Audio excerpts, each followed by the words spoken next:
Et salut à tous, on se retrouve pour une nouvelle vidéo, un nouveau deck de tournoi. Alors ça fait un petit bail, hein, je pensais en faire une toutes les 2 semaines, résultat des courses, ça fait plus d'un mois. Mais c'est pas grave, on a des nouveaux decks très intéressants à montrer, donc on se lance direct dans la vidéo.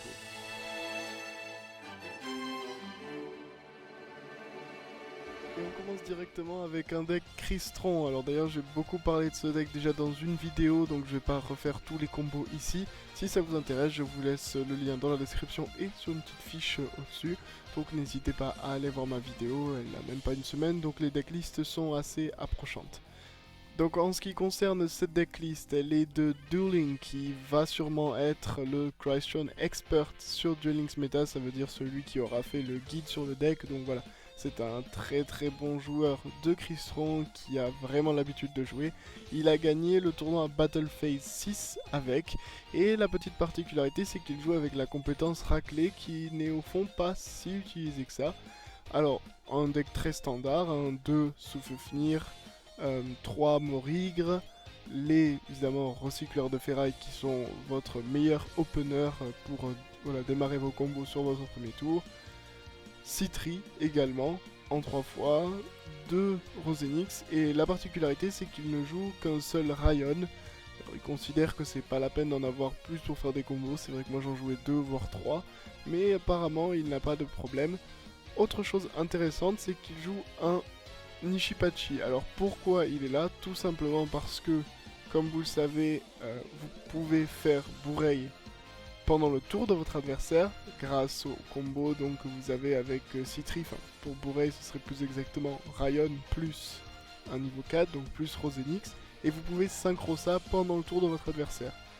Grâce à la présence de Nishipachi dans votre deck, quand vous invoquez Bourreille, Bourreille invoquera Nishipachi, Nishipachi attirera son effet, qui fera passer en position de défense un monstre adverse. Donc très efficace en combo, et c'est vrai que si vous n'avez pas ce niveau 3, eh bien Bourreille est moins fort et moins utile quand vous l'invoquez dans le tour de l'adversaire. En plus de ça, il joue des magies pièges plutôt classiques, c'est-à-dire Cyclone Cosmique pour se débarrasser du back row et fort contre tous les decks Dragon Lame. Il joue également Affrontement de l'héritage du monde qui, comme vous le savez maintenant, est vraiment joué dans énormément de decks. Vous connaissez la carte, hein, elle permet de tout faire, vous pouvez annuler une attaque tout en protégeant votre monstre, tout en mettant un autre monstre de votre adversaire à un très faible taux de points d'attaque. Donc très fort. Et évidemment, Trappe Perfide, la meilleure carte du jeu, hein, évidemment, qui peut auto-win des games à elle toute seule. Au niveau de l'extra deck, il joue les cartes assez connues dans les decks Crystron, c'est-à-dire évidemment un Quarion Gandrax. C'est pas toujours possible de l'invoquer, mais quand on l'invoque, c'est très fort. Il joue donc, comme je vous l'ai dit, un Bourreille parce que vous pouvez l'invoquer pendant le tour de l'adversaire. Tour de l'adversaire, vous pouvez aussi invoquer Insect 3 monteur, très fort parce qu'il sera indestructible le tour où il est invoqué. Donc ça permet de stopper tout combo, tout TK de votre adversaire comme ça en fait, juste avec cette carte. Et il joue également Ametrix Crystron, évidemment. La particularité ici, c'est qu'il en joue 2. Moi j'en joue qu'un et beaucoup de gens n'en jouent qu'un, mais Dueling considère que vous aurez besoin de son effet plusieurs fois et que c'est dommage en fait de l'avoir qu'une fois, car c'est généralement le play que vous allez faire sur le premier tour de votre adversaire en fait. Vous allez vous setup, vous sur votre tour, et faire un Ametrix durant le tour adverse, donc il dit vous l'utilisez directement. Donc autant en avoir un deuxième pour un autre moment où ça pourrait être utile, parce que Ametrix sera très certainement plus souvent invoqué que quoi que ce soit qu'on mettra à la place. Et pour terminer, il joue évidemment un Dauphin Aura Blanche. Alors, petite particularité, c'est que moi et beaucoup de joueurs, je pense, on est vraiment habitués, si on sait pas trop quoi faire, à faire juste un Dauphin Tourin, en fait. Mais Dueling vraiment dit que c'est une mauvaise idée, que dans beaucoup de cas, on utilise des ressources pour rien, que derrière, que on a mieux à faire avec juste Citri sur le terrain qui attend pour combo avec Ametrix, que ça permet plus de choses, et surtout que c'est risqué contre pas mal de decks. Alors, je vais lui faire confiance, c'est clairement lui l'expert, mais c'est vrai que moi j'avais l'habitude de faire un Dauphin Aura Blanche tour 1. Après, attention, évidemment, Tombeau Scellé empêche d'utiliser l'effet du Dauphin. Donc voilà, faut faire gaffe quand même contre quel deck, et surtout si vous êtes contre Shizui Star, évitez effectivement de faire un Dauphin tour 1. Et maintenant, passons au side deck. Alors déjà, les deux premières cartes sont très simples. Un troisième Cyclone Cosmique et un troisième affrontement de l'héritage du monde. Ça c'est en fonction de contre quoi il est tout simplement, s'il a plus besoin des héritages que des cyclones et vice versa. Ensuite il joue 2 mines à impulsion. Alors pourquoi? Tout simplement parce qu'il y a des decks comme par exemple Koakineos ou d'autres decks combos contre lesquels Trap-Perfid est pas si folle au fond et que mine à impulsion est meilleure. Surtout que dans ce deck-ci, mine à impulsion est incroyable. Pourquoi? Parce que imaginons un tour 1 où vous avez, je sais pas moi, Citri et Rayon par exemple. Vous avez donc 5 niveaux sur le terrain. Vous avez la mine à impulsion, vous le faites durant le tour de votre adversaire. Votre adversaire ne peut pas toucher vos 2 monstres sur votre terrain. Vous ne faites pas de synchro. Et le tour d'après, vous avez donc 5 niveaux sur le terrain. Vous avez juste à invoquer Rosenix et vous avez Quarion Gondrax. Donc en fait, mine à impulsion, ça vous permet de sauvegarder votre terrain pendant un tour, en gros, pour pouvoir derrière très facilement faire le niveau 9 qui est quand même le boss monster du deck et qui généralement veut dire que vous allez gagner la partie, sauf vraiment si votre adversaire a une God End. Ensuite les 2 dernières cartes qui à mon avis vont de pair dans son side deck, Entrée Crystron et Dragon Rose Noir. Alors pourquoi je dis qu'elles vont de pair? Tout simplement parce que le Dragon Rose Noir, quand on l'ajoute dans le deck, on enlève Bourreil et donc on enlève évidemment Nishipachi qui ne sert à rien.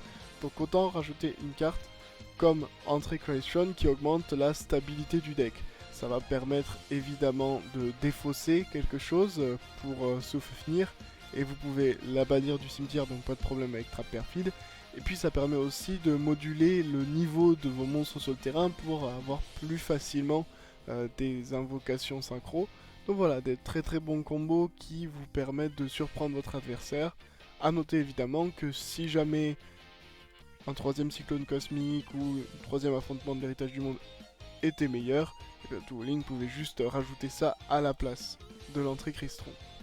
Deuxième deck de cette vidéo maintenant, le deck de Vargul qui a gagné le Pharaoh Cash Tournament 40 avec, alors c'est un cyberténébreux Neos, donc c'est pas non plus un tout nouveau deck, mais en tout cas il revient très très fort dans la méta et il risque très certainement d'entrer dans la tier list très prochainement. On peut déjà dire qu'au fond c'est cyberténébreux qui est sous le nom de Neos dans la tier list, mais très bientôt je pense que ce sera clarifié et qu'il y aura vraiment marqué cyberténébreux parce que c'est l'archétype de Neos qui fonctionne le mieux, il top tous les tournois et il a même gagné donc le Pharaoh Cash Tournament. Vargul lui joue avec Pioche de la Destinée, on voit des versions avec Switcheroo ou Échange, mais moi je préfère aussi Pioche de la Destinée, tout simplement parce que c'est plus impactant directement pour vous, ça vous permet de vraiment piocher la carte qu'il vous faut, et en plus c'est une compétence qui force votre adversaire à jouer au tour et à peut-être pas forcer pour le létal s'il a peur que vous ayez une sphère Kuriboh, et c'est le cas, Vargul en joue 2, donc voilà, ça vous permet de survivre mieux et de forcer votre adversaire à jouer autour de choses autour desquelles il ne jouerait pas forcément parce que vous avez Pioche de la Destinée. Ensuite donc au niveau de la decklist, elle est plutôt classique, c'est-à-dire on retrouve un golem de lave, 2 sphères Kuriboh qui sont voilà les cartes de survie un peu et de temporisation surprise que l'on retrouve dans ces decks.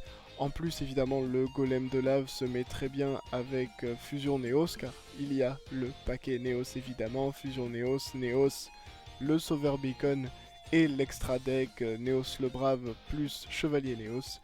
En plus de ça on a les cartes normales de tout deck cyberténébreux, c'est-à-dire Tranchant cyberténébreux pour attaquer directement, le canon qui est pour chercher et équiper évidemment au tranchant, et Lengling qui est donc cette carte, ce monstre que vous allez utiliser comme carte d'équipement pour pouvoir faire 2 attaques avec votre tranchant. En plus de ça, Vargul joue évidemment 2 cyclones cosmiques et 2 Trap-Perfid, tout simplement des très bonnes cartes dans la méta, rien à dire par rapport à ça, ça fonctionne contre beaucoup de decks, mais en side deck, il fait quelques petits changements, c'est-à-dire qu'il joue 2 contrôleurs d'ennemis pour remplacer tout simplement les Trap-Perfid.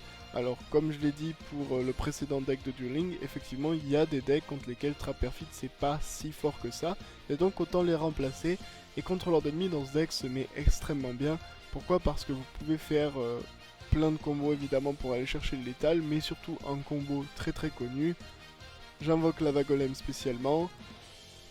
je sacrifie un monstre grâce à contrôleur d'ennemi sur mon terrain, je prends le contrôle de lava golem, j'attaque directement à 3000, puis je rends le contrôle du monstre à mon adversaire qui prend 1000 de dégâts dans sa stand-by phase létale. Et en plus de ça, il joue 2 cauchemars sans fin. Alors les 2 cauchemars sans fin sont là pour pas mal de match-up. Je suis pas sûr qu'il le joue contre Dragon Lame, vu que Dragon Lame peut détruire la carte, donc je sais pas si c'est si rentable que ça. Mais peut-être qu'il le fait quand même. En tout cas, il le joue évidemment contre Triamide, parce qu'on peut détruire les cartes de terrain en boucle, donc c'est extrêmement fort. Et ça permet même de gérer beaucoup d'autres cartes face recto, donc ça peut fonctionner évidemment contre Rouage Ancien aussi, parce que vous, par exemple, vous ferez rater le timing à Geartown en la détruisant en Chainlink 2. Donc voilà, une très très bonne carte de side deck qui à mon avis en a surpris plus d'un. Et en plus de ça, comme vous le voyez sur l'écran, il joue une compétence en side, parce que maintenant vous le savez dans les tournois, alors en fonction c'est 5 ou 6 cartes de side, mais c'est surtout la possibilité d'avoir une compétence. En fonction du tournoi, soit ce sera une compétence sur le même personnage, ou maintenant de plus en plus une compétence sur n'importe quel personnage, et il joue donc Tombeau Scellé, de nouveau, tout simplement parce que Tombeau Scellé c'est très fort dans la méta, et contre certains match-up, ça peut lui permettre d'avoir un tour totalement free en fait pour létal, par exemple contre 6 samouraïs pour bloquer un Enishi. Donc voilà, très très bonne carte, compétence de ça. Et dernier deck de cette vidéo, Livre de magie par Edu, qui est un participant des championnats du monde, donc voilà, un très très bon joueur qui vient de gagner donc le Duel Links Meta Weekly 81 avec donc Livre de magie, Lumière et Ténèbres. Donc bon, Livre de magie, tout le monde connaît ce deck, mais il revient vraiment dans la méta actuellement, et là, la decklist est vraiment intéressante. Déjà, 24 cartes, c'est à noter. Après, il y a quand même évidemment les cartes classiques, c'est-à-dire le magicien silencieux niveau 8, 3 magiciens silencieux, 3 Blue Boy ou magicien du livre de magie de la prophétie, ensuite les ratios habituels, c'est-à-dire 3 secrets, la librairie, le livre de magie de puissance, 2 livres de magie du destin, le livre de magie de l'éternité, 2 magies du maître et un rangement livre de magie. Donc voilà, les ratios habituels des cartes livre de magie. En plus de ça, on a 2 fracas pour se débarrasser donc des cartes magie et pièges adverses. On a Kaiku qui est très très fort parce qu'il empêche les adversaires de bannir des cartes depuis le cimetière, et ça contre beaucoup de decks c'est assez gênant. Et chose intéressante, il joue aussi de Tsukuyomi, donc une carte assez récente qui était beaucoup jouée dans Subterror par exemple, et qui est maintenant jouée aussi dans Livre de magie. Pourquoi? Parce que cette carte, dès que vous l'invoquez, vous posez un monstre adverse, en fait passer un monstre adverse face verso, donc c'est très très fort. En plus, vous pouvez potentiellement le faire sur votre propre magicien livre de magie s'il est dans une mauvaise position, et comme ça, ça vous permettra de chercher une carte quand le monstre sera remis face recto. Donc voilà, de très bons combos. En plus, elle revient dans votre main, ce qui vous permet de faire des combos en chaîne. Et vu qu'elle revient dans votre main, vous pourrez l'utiliser comme pour Fracas et Kaiku le tour suivant potentiellement, pour aller chercher un magicien silencieux avec justement Lumière et Ténèbres, qui vous permet donc plus de constance au niveau du magicien silencieux, ce qui est quand même la carte clé de votre deck. Donc voilà, de très très bons ratios ici. A noter par exemple que Tsukuyomi a été utilisé donc évidemment dans la finale du Duel Links Meta Weekly, et il a fait totalement gagner Edu à lui tout seul, car il jouait contre un joueur de Cyberténébreux Neos que je viens de vous présenter, et en fait Tsukuyomi retournait littéralement le Cyberténébreux tranchant à chaque tour, donc l'adversaire ne pouvait strictement rien faire. Et ce genre de choses arrive avec pas mal de decks en fait, parce qu'en retournant face verso, eh bien l'effet du monstre est annulé. Donc par exemple 6 samouraïs, très très fort, vous mettez Chien face verso, plus aucun problème. Et donc beaucoup de decks sont comme ça, même un deck dragon lame, potentiellement s'il n'a pas d'équipement, ça peut vraiment lui poser de problème, ou en tout cas ça va forcer un équipement. Donc voilà, de très très bons combos là-dedans. Et pour terminer, donc le side deck avec un Seigneur de la Suppression. Alors je suis pas sûr contre quel deck il va envoyer ça. Il y a potentiellement des decks contre lesquels c'est fort et je m'en rends pas compte. Moi je pense à Subterror, même si on sait que si on chain Final Battle au Seigneur de la Suppression, eh bien la carte ne sera pas détruite. Mais au moins ça force au fond quand même le Final Battle, donc ça permet ensuite de faire librement le combo de livre de magie. Donc potentiellement c'est juste pour ça. Puis je me dis qu'il y a quand même d'autres decks qui posent des cartes face verso, comme par exemple Dragon Blanc, donc pourquoi pas utiliser le Seigneur de la Suppression dans ces cas-là. En plus de ça, il joue deux systèmes HS, alors c'est fort contre Rouage Ancien, très clairement, mais en plus dans la méta, il y a aussi Crystron qui vient très très fort maintenant. Donc de nouveau une très très bonne carte, système HS ruine, Crystron qui ne peut rien faire contre, hein, vraiment, vous pouvez pas synchro, vous pouvez rien faire, votre monstre va être détruit, votre board sera rasé, donc très très très bonne carte dans la méta. Il joue un Canadia parce que pourquoi pas, hein. Clairement c'est pas une mauvaise carte, même dans le Mirror par exemple ça peut littéralement faire la game. Et il joue deux Force Mirror de la Noyade, c'est une carte très très forte, en plus on peut feinter, hein, évidemment, bait un peu votre adversaire en faisant croire que c'est un livre de magie du destin, et votre adversaire par exemple a mis votre Blue Boy face verso ou quelque chose comme ça, donc se dit qu'il est assez tranquille, et en fait vous avez posé une noyade qui vous fait totalement remporter la game à elle toute seule. Donc voilà, de très très bonnes cartes de side, surtout dans des match-ups qui n'avantagent pas généralement le livre de magie.